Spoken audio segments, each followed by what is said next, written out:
Tap কেলেঙ্কারিতে সরাসরি তৃণমূলের যোগ রয়েছে, যা প্রমাণ মিলল এবার মালদার বৈষ্ণবনগর থেকে আরও 4 জনকে পুলিশ গ্রেপ্তার করেছে।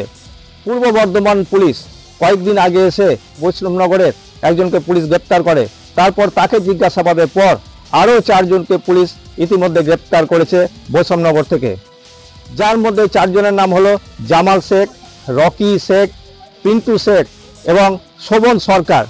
এই যে শোভন সরকার হলো কালিয়াচক 3-এর এসসি সেলের তৃণমূলের ব্লক সভাপতি এবং তার মা হলো আরেক যে তৃণমূলের এক নেত্রী। তবে এই ঘটনায় প্রথমে তাকে অর্থাৎ পুলিশ শোভন সরকারকে পুলিশ গ্রেপ্তার করে এবং তার একটা সাইবার ক্যাফে রয়েছে, সেই সাইবার ক্যাফে শোভনকে নিয়ে যায় এবং সেই সাইবার ক্যাফেতে বেশ কিছু নথি, ল্যাপটপ, কম্পিউটার, হার্ড ডিস্ক এগুলো উদ্ধার হয়েছে। মোট এই যে 4 জনের কাছ থেকে প্রচুর পরিমাণে হার্ড ডিস্ক, মোবাইল, আরও সব নথি এবং ব্যাংকের বেশ কিছু পাসবই পাওয়া গেছে। ইতিমধ্যে পূর্ব বর্ধমান পুলিশ এই 4 জনকে পূর্ব বর্ধমানে নিয়ে গেছে। ইতিমধ্যে এই ঘটনা অর্থাৎ তৃণমূলের যে যোগ রয়েছে সেই ঘটনায় কিন্তু রাজনৈতিক পর্যায়ে এবার তুঙ্গে উঠেছে। তৃণমূল থেকে যেটা জানানো হচ্ছে যে যেসব চোর বা আরও যারা রয়েছেন অর্থাৎ তারা কিন্তু যখন এই ঘটনা ঘটে অর্থাৎ যখন ফেসে যায় তখন কিন্তু তৃণমূলের নাম করে, অর্থাৎ সিপিএম এর যখন আমল ছিল তখন সিপিএম এর নাম করতো, এখন যেহেতু তৃণমূল সরকার তাই তৃণমূলের নাম করে, অর্থাৎ গোটা রাজ্য জুড়ে কিন্তু ট্যাপ কেলেঙ্কারি সত্ত্বে তৃণমূল যুক্ত দাবি করছে বিজেপি। মালদা থেকে রাজীব ঘোষের রিপোর্ট, নিউজ টাইম। সারা রাজ্য জুড়ে যেভাবে ট্যাবের টাকা নিয়ে জালিয়াতি শুরু হয়েছে, সেই জায়গা থেকে ট্যাবের টাকা এক স্কুলের টাকা অন্য স্কুলে চলে যাওয়া। এবার বহরমপুরের সয়দাবাদ মনীন্দ্রচন্দ্র বিদ্যাপীঠ সেই স্কুলের যে 521 জন ছাত্রী 11-12-এর তাদের একজনও তারা ট্যাবের টাকা পাননি। তারা ছাত্রছাত্রীরা চিন্তিত রয়েছে।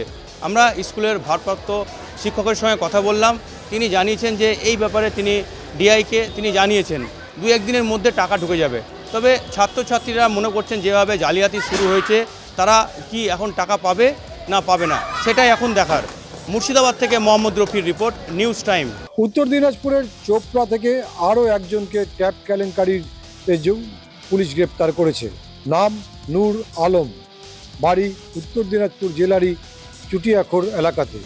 এই এলাকার এই ব্যক্তির বিরুদ্ধে অভিযোগ যে তার অ্যাকাউন্টকে ভাড়া নেওয়া হতো, যে বিভিন্ন ট্যাপ কেলেঙ্কারিতে তার অ্যাকাউন্টে টাকা জমা পড়বে এবং তিনি সেই টাকা জমা পড়লে কিছু টাকা নিজের কাছে রেখে দিতেন, বাকি টাকা তিনি যে পাঠাতেন তার কাছে পাঠিয়ে দিতেন। কিন্তু কে তার কাছে টাকা পাঠাতো সেই বিষয়টি এখনও পর্যন্ত পুলিশ খোলসা করেনি বা নূর আলমকে আদালতে তোলার আগে পর্যন্ত বিশদ কিছু কিন্তু জানা যাচ্ছে না। কারণ নূর আলমের শারীরিক অবস্থা ঠিক নেই বলে তাকে ইসলামপুর যে মহকুমা হাসপাতাল রয়েছে সেখানে তাকে ভর্তি করা হয়েছে। ইসলামপুর মহকুমা হাসপাতালে যেহেতু আছেন, এখনও পর্যন্ত আদালতে তাকে নিয়ে যাওয়ার মতন শারীরিক অবস্থা সুস্থ নেই, সেই কারণে কিন্তু এখনও বলা যাচ্ছে না যে নূর আলমের বিরুদ্ধে পুলিশ ঠিক কী ধরনের অভিযোগ দিতে চলেছে।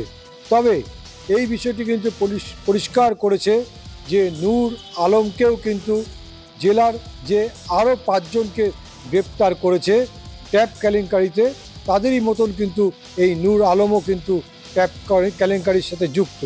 এদিকে পুলিশ কিন্তু বিভিন্ন রকম সূত্র উত্তর দিনাজপুর থেকে পাচ্ছে। এক, উত্তর দিনাজপুর জেলা থেকেই এই অপারেশনটা চলছিল কিনা গোটা বিষয়টি। 2, যে এই জেলাতে কেউ বা কারা এই অ্যাকাউন্ট ভাড়া দিয়ে টাকা নেওয়ার কাজটা করতো কিনা। 3, এদের সাথে ঠিক কারা কারা যুক্ত রয়েছে সব কিছুই কিন্তু পুলিশের সামনে এখনও পরিষ্কার হয়নি। সেই কারণে পুলিশ গোটা বিষয়টি নিয়ে তদন্ত করছে এবং সাংবাদিকদের সামনেও কিন্তু এখনও পর্যন্ত উত্তর দিনাজপুর জেলার যে রায়গঞ্জ পুলিশ ডিস্ট্রিক্ট রয়েছে কিংবা ইসলামপুর পুলিশ জেলা রয়েছে, 2 পুলিশ জেলারই কিন্তু কোনো আধিকারিক মুখ খোলেননি। তবে তারা কিন্তু পরিষ্কারভাবে জানিয়েছেন যে এই বিষয়টিতে এই 6 জনকে ট্যাপ কেলেঙ্কারিতেই জড়িত থাকার অভিযোগে পুলিশ গ্রেপ্তার করেছে। ইতিমধ্যেই 5 জনকে ভিন্ন জেলায় নিয়ে যাওয়া হয়েছে ট্রানজিট রিমান্ড নিয়ে। বাকি একজন নূর আলমের ক্ষেত্রে পুলিশ ঠিক কী ভূমিকা নেয় সেটা কিন্তু পরবর্তী সময়ে জানা যাবে। ক্যামেরায় সুনীতেন্দ্রের সাথে অলিক মিত্র, নিউজ টাইম।